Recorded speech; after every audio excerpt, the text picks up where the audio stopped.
You are listening to the Earplug Podcast Network, a Fanboys Inc production. If you're passionate for what you love and you're serious about it, when you see our cameras at the show, then we want to talk about it.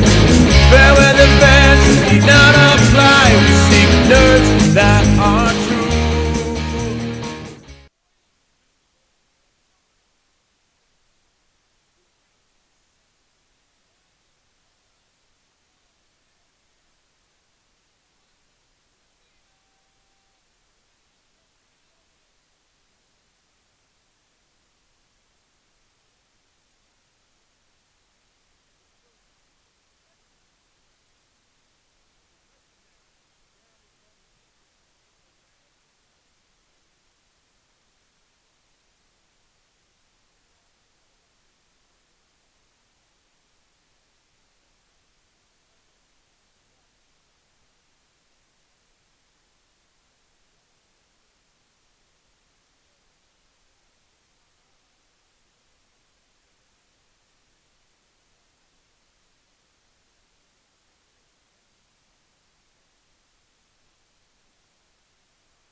Welcome back to the Angrygeeks show. We're here, 2017 ComiConn, Foxwoods Resort and Casino, and I'm with the king of zombies, Arthur Suydam. Now, hold on. I have to give him a longer list of accolades because I did not know everything that you were involved in. From music, I mean, you're a Grammy Award winner. Well, Bruce won the Grammy. Well, you were there. All us guys, we got the one-way ticket to Palookaville. He got the Grammy. But the good news is why he got the Grammy, I actually won the Spike Award that same year. Oh, nice. Yeah. All right. So I got my own award sitting on my bureau at home as well. Well, I'm also impressed. Your family kind of, they're best way to put it, helped in starting America in a way. They did, yeah. They actually, they came over in the 16th century to fight in the Indian Wars on the Hudson River to open up a trading post. The trading post ended up becoming New Amsterdam, and then New Amsterdam ended up becoming New York. No, that's amazing that you're able to track your lineage back like Yeah. that. I'd be walking around with a big sign, hey, you only live here because my family. yeah, I got you. No, I'm impressed. I've, of course, been into the Walking Dead. Marvel Zombies was amazing. That's something you should pick up besides Army of Darkness. Army of Darkness also big cult favorite of mine. I also just read that you did work on the Tick and Tarzan. Yeah. I didn't even know there was a book about that. Yeah, I did. I think it was like the 20th anniversary Tick book. I did the cover and I did a one-pager inside. Nice. And then Tarzan for Dark Horse, I used to do the covers for him. Oh, see, I had no idea.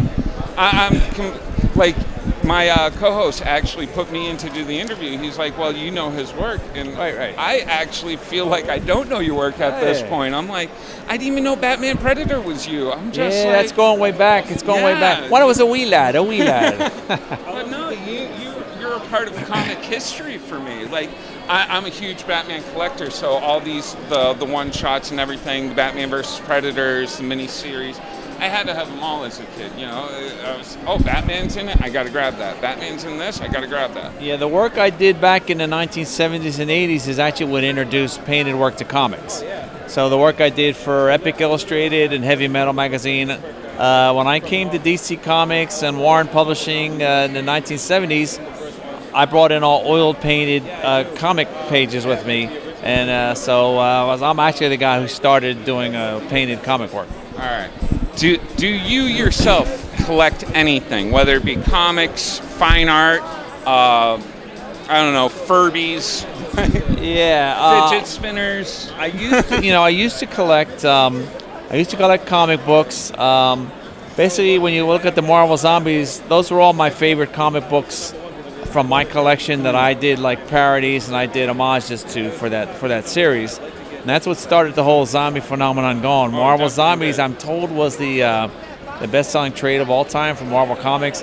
Based on the success of that book, that's actually what got The Walking Dead signed. And I've done a little bit of work on The Walking Dead as well.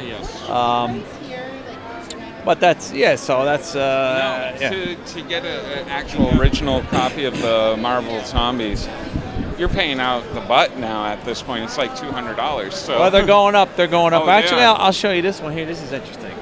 Oh. This is my new series. Oh, Empire of the Dead. Yeah, this is my new series from Marvel Comics. It's me and George Romero, and the issues that have my covers on this are going for over $1,000 on eBay already. It just came out last year. I gotta go home and go through my collection right now. Are you gonna bring them in, and I'll sign them up for you? I have a few. My problem is I have 40 long boxes, and I'm not that person that like, oh, this is where all the A's go. I'm just like, I finished reading, put it in the box. Finish reading, put it in the box. Yeah, so I used to collect Marvel Comics. I had a lot of them from the 1940s, 1960s was really when I had most of my collection. Unfortunately, I took my collection over to my girlfriend's house to keep them away from my brothers because I was afraid my brothers would disappear with them. And then her brother disappeared with them. So now I don't collect comics anymore because they're all gone. So now what I do collect is I collect wood sculpts. Really? Yeah, I'm trained. I'm classically trained as a sculptor, but I have no time to do sculpting. So what I do is I actually design sculpts for other sculptors. They go and sculpt them for me, and then I collect those. No kidding. I'm impressed. Like, you're what do they call that? A Renaissance man? Well, that's what she says. $20, yeah. Yeah, you're kind of a Renaissance man. Like anything in the art world. Like, I'm telling you, reading about all this stuff, I was just like, wow. Now, out of all these, you get to zombify like all every my favorite character. Things. All my favorite, like I like pop culture images, and one of my favorite things to do. That's why I did like the Jaws thing. I do Norman Rockwell. I did Andy Warhol. Actually, Andy Warhol and we used to do a little bit of clubbing in the 1970s and the 1980s. He's from my neighborhood. So that's kind of that was my homage to him. What else? All these pop culture things. Yeah, there's. Wow. I'm blown away. Actually, I'm completely. Wow, like you're. And you stepped into comics kind of pretty like lackadaisical, right? It was kind of. I don't know. Yeah, I guess so. Maybe in a way. I mean, I'd been reading comics. I started reading them. I was burned very badly when I was 5 years old. They didn't think I was going to make it. They thought I was going to die. So how I got introduced to comics was my parents. They started bringing them to me in the hospital. So for a year, I was reading comics because there was nothing else to do. And then when I got out of the hospital, then I started drawing them. And I actually earlier on, I was thinking I was going to end up being a professional tennis player because I was playing tennis tournaments and I was training for that. I had a dual career as a professional musician. But somehow, when I was in high school, I went to DC Comics and they hired me on the spot. And I went to Warren Publishing. That was Creepy Eerie and Vampirella. They hired me on the spot. So then I didn't have any time to do those other things, and so that's kind of where I went. Yeah. Oh, thanks, comics, for dragging this guy in and like taking him away from doing tennis. He's no longer doing fine art. He's sitting here with these funny books. I'm amazed. Arthur, I'm so glad to have gotten to meet you. It's great talking with you guys. It's great to be here. The king of zombies, people. Arthur Suydam. Check him out. Is there a website or anything? Yeah, arthursuydam.com. Boom, movie magic. There it is. Angrygeeks.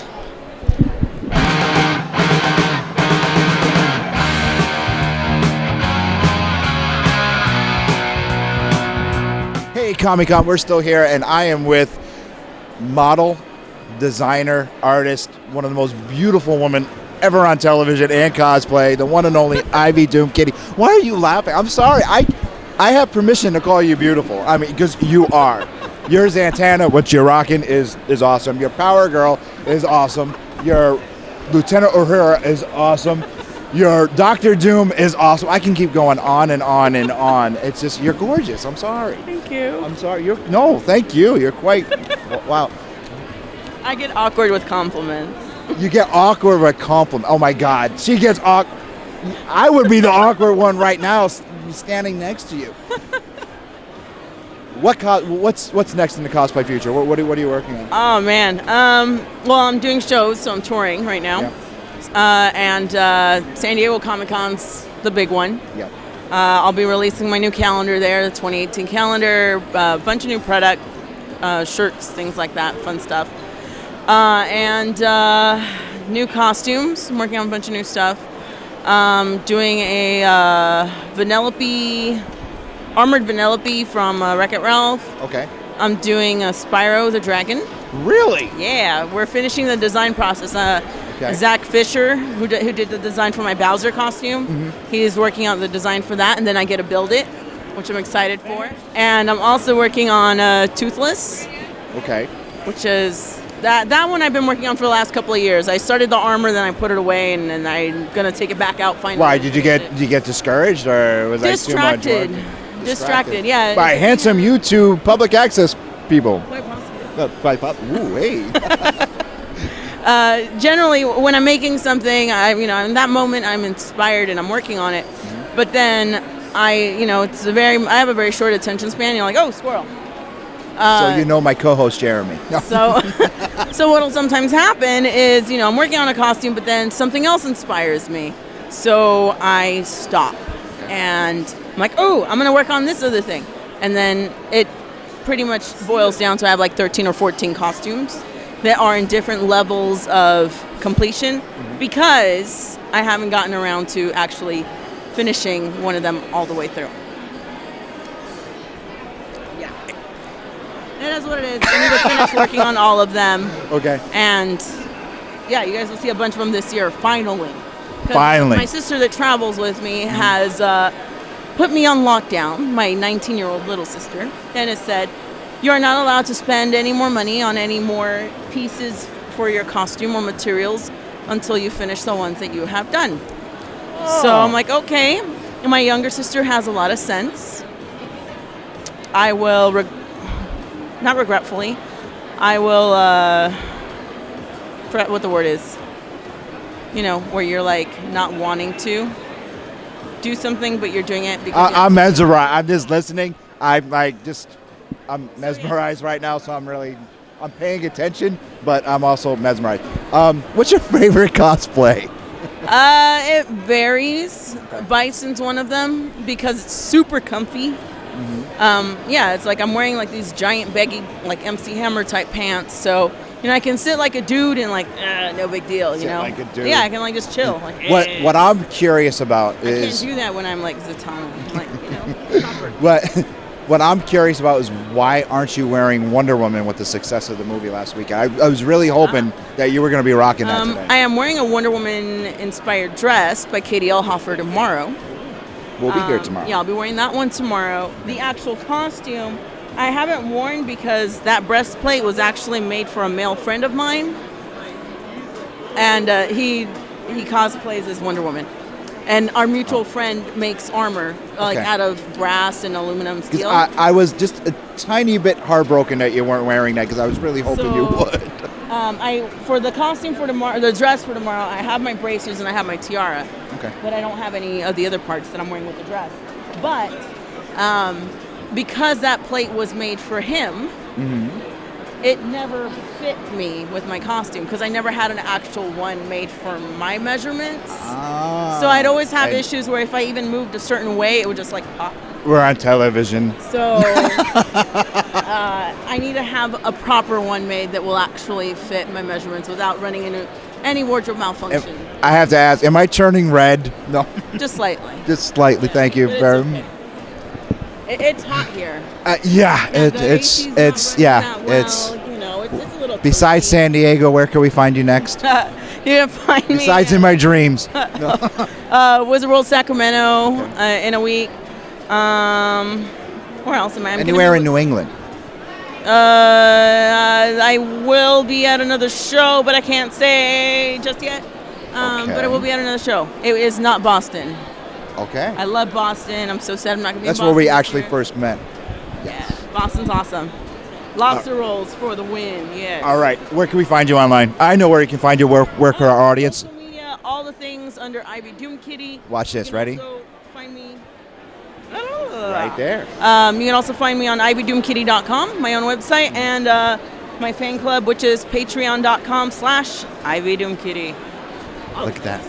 Jeremy, you really missed out, but I'm having all the glory. Ivy DoomKitty for the Angrygeeks show.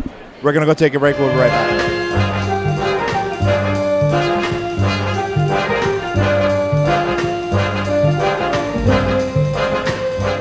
We're still here at ComiConn with the one and only Marc Singer, BeastMaster V. If you can see what I hear.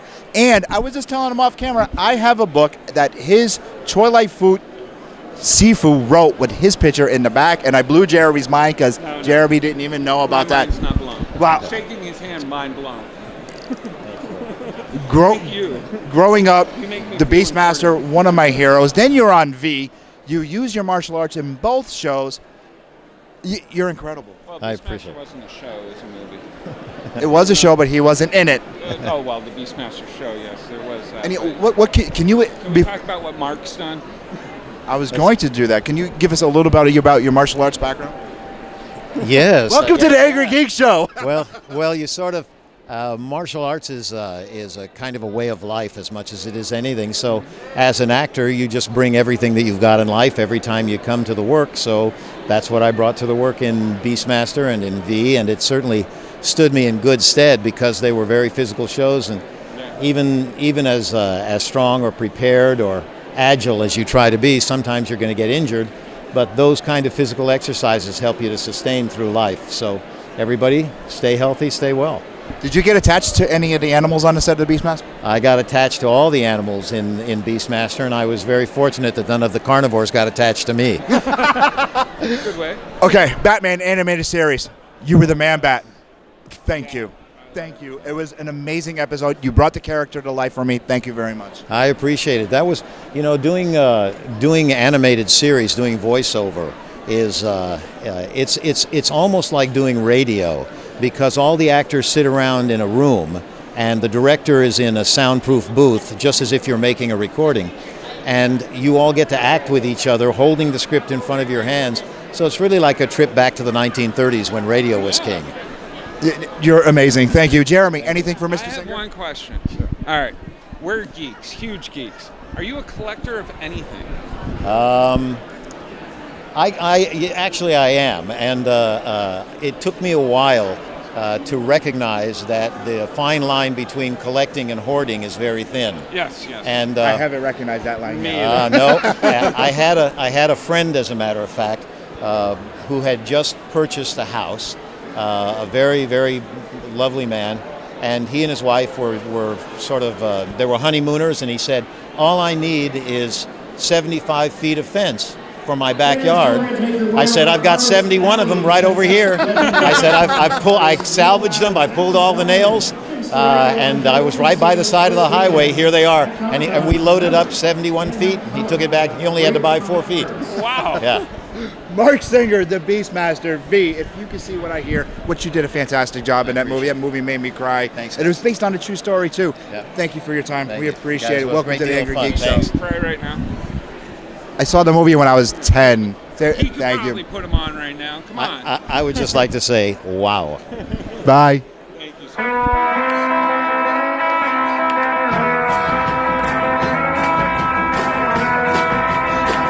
Right here at Fox with Mohegan Sun, Louis Perry with comic book royalty. I mean, we had a lot of people on our show before, but nothing like this guy, the one and only Jim Shooter from Action Comics, G.I. Joe, Nam, Plasm, everything. It's an honor. Yeah, thank you very much. Well, I mean, you're my childhood. I mean, when I started collecting comics, your name was everywhere. Every editorial page.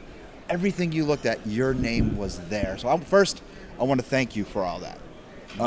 I didn't do anything in my life but watch cartoons and read comics. A life well spent. Thank you. There you Thank go. you. All right. What was your favorite? What's your favorite work of art? What was the thing that you worked on? Going, this is my coup de grace. This is my thing. This is what I enjoyed. This is me. Oh, I don't know. I mean, when I was at Marvel, I was the editor-in-chief, and I did some writing and occasionally drew something. Only when we couldn't get anybody else, because I would be like 150th choice. But at Marvel, the job was sort of conducting the orchestra, because I had all these great talents. All I had to do was kind of keep them vaguely going in the same direction. And then, you have Walt Simonson, let him go, let him do his thing. Or you have Bill Sienkiewicz, he wants to experiment for Marvel Comics. That's how I always said Sienkiewicz. That's how I always pronounced it. Sienkiewicz. Okay, Yeah. Cool. I guess got schooled. But anyway, I mean, he came to me and said, I want to do some experimental stuff. And I thought, we're Marvel Comics. If we can't experiment, who can? So he did all that crazy New Mutants stuff, And, but anyway, that was fun, because we had all these incredible, you walk down the hall, you see Archie Goodwin and Larry Hama and Louise Simonson and whoever, John Byrne, Frank Miller, David Mazzucchelli, all these great guys, so I mean, we just hit the jackpot there. Your work is just unbelievable. G.I. Joe, I had the whole run as a kid. What happened to it? Not my mom. Oh, not the cliche? No, not the cliche. All right. It was my daughter's mom. Oh, okay. How was it like taking something that was from TV and putting it in print? It was totally the opposite. Really? It was, yes. Well, the way G.I. Joe started was at some charity event. The president of Marvel Comics, Jim Galton, met the president of Hasbro, Hassenfeld, I can't remember his first name. Anyway, and they were telling each other what they did. And Hassenfeld said, well, we're going to revive the G.I. Joe trademark, the old big dolls. Yep, I had them. Yep. And he said, but we're not sure what we're going to do with it yet. And Galton said, well, we have all these geniuses. You should let us figure it out, And so they did. They actually, they had a meeting. And it was me and the president of the company, Jim Galton, meeting with Hassenfeld wasn't there, but some of his executives. We met in their lawyer's office in downtown Manhattan, and they really had no idea what they were doing. They had this. They had G.I. Joe, a real American hero. That's all they had, and a picture of a soldier. And so they were asking questions. Like one of the first things that was discussed. I'd like to take credit for this, but it wasn't really me, but was what size would the figures be? And I sort of said, well, like the Star Wars size, and a lot of them agreed, and they ended up doing that. I'm not saying that was because I said so, but I mean, that's what I thought. And then the one guy says to me, he says, well, we want to have a whole line of action figures. He says, what are we going to do? G.I. Steve, G.I. Fred, G.I. I said, no, make it the name of the unit. And I said, you can't do war. It has to be like anti-terrorist. Yep. And so you make it like a super secret unit that's the best soldiers and the best sailors and the best airmen and the best Marines, top secret. And so when there's trouble, you call in G.I. Joe, right? So they liked all that. And that's where my contribution pretty much ends. Because they said, that's great, can you give us a treatment? Because we want to do animation, we want to do you to do comics and all that. So I went back to the office, and I had this guy named Larry Hama, ex-military. Creator of Snake Eyes. You bet. Okay. Creator of almost everything. And he was an explosive ordnance expert. Really? Also a military historian. He really knew stuff. And so I went to his office, and I said, I just had this conversation. What do you think? Well, he had been working on a revival of Sergeant Fury, kind of the same idea. He said, well, can I use my Sergeant Fury ideas for this new thing? And I said, yeah, that'd be fine. I mean, why not? So anyway, he pretty much took it from there. The only other person who contributed much was Archie Goodwin. He created the Cobra Command and the Cobra Commander and all that. But other than that, everything's Larry. Everything. Wow. And he just took over. I mean, I didn't have to do a thing. I just had to stand back and watch. I even stopped going to the meetings. Because, Really? Larry was going to the meetings. It's fine. So were you involved in, I know this is true, and a lot of our viewers are going to look at me funny. with Rocky Balboa joining G.I. That was Joe? just a mistake. That was Okay. they thought they had a license and they didn't. But that the thing I'm is. sorry if I brought it up. No, but- that's okay. It doesn't matter. But the thing is, the comics came first. Larry created everything except a few little pieces I threw in, and so the comics were first, and then the animation came from that. Wow. And the toys and the animation came along about the same time. Oh. Wow. I mean, we actually went up to Pawtucket to meet with them to see what the launch. I mean, we'd gone back and forth about the development of the toys. Larry contributed a lot of thoughts. The toys, we were contributing to the toys. Wow. So anyway, we met in Pawtucket, and they showed us what they had in mind, you know, and that's when the Cobra Commander came up, because Archie Goodwin said, "You don't have any villains." And where are the bad guys? And they said, "Oh, bad guys don't sell." And he said, "No." So anyway, we got to get into this argument. We talked him into having a bad guy, you know, and it turned out later that the bad guys were like 40% of their sales. Really? So yeah, we turned them onto something good there. But I mean, we were like really involved with the toys and stuff. And every year, the G.I. Joe guys would come down to Marvel, and they would have all this sort of naked technology. They'd have some mechanical thing, it'll go pop, pop, pop, and say, well, there it is. What do we do with it? And Larry'd say, we're going to call it the jump tank, and it's going to jump over obstacles. You know, I mean, I made that up. But I mean, stuff like that would happen. They'd bring naked technology, and then he'd figure out what we could do with it. So anyway, we were really, totally involved in the comic side, and the animation side used what we provided to them. That's awesome. All right, two final questions. And I forgot what one of them was. Most powerful superhero in your mind? Superman. Thank you. Thank you. Thank you. Thank you. Next, your favorite storyline that you work on. Put you on the spot there, didn't I? I'm sorry. Yeah, I don't know. I mean, it's like whenever you're doing something that you can think of nothing else, that's your favorite thing in history. If you're working on Captain America, he's your favorite guy. If you're working on Spider-Man, he's your favorite guy. Or else you're not doing it right. Because if you're not that involved with the character, then you're doing it wrong. So, but I'd say if I had to pick out a storyline, I did a series called Harbinger. I created Harbinger when I was at Valiant. And I had this artist named David Lapham, and he was very young, but he was already really good.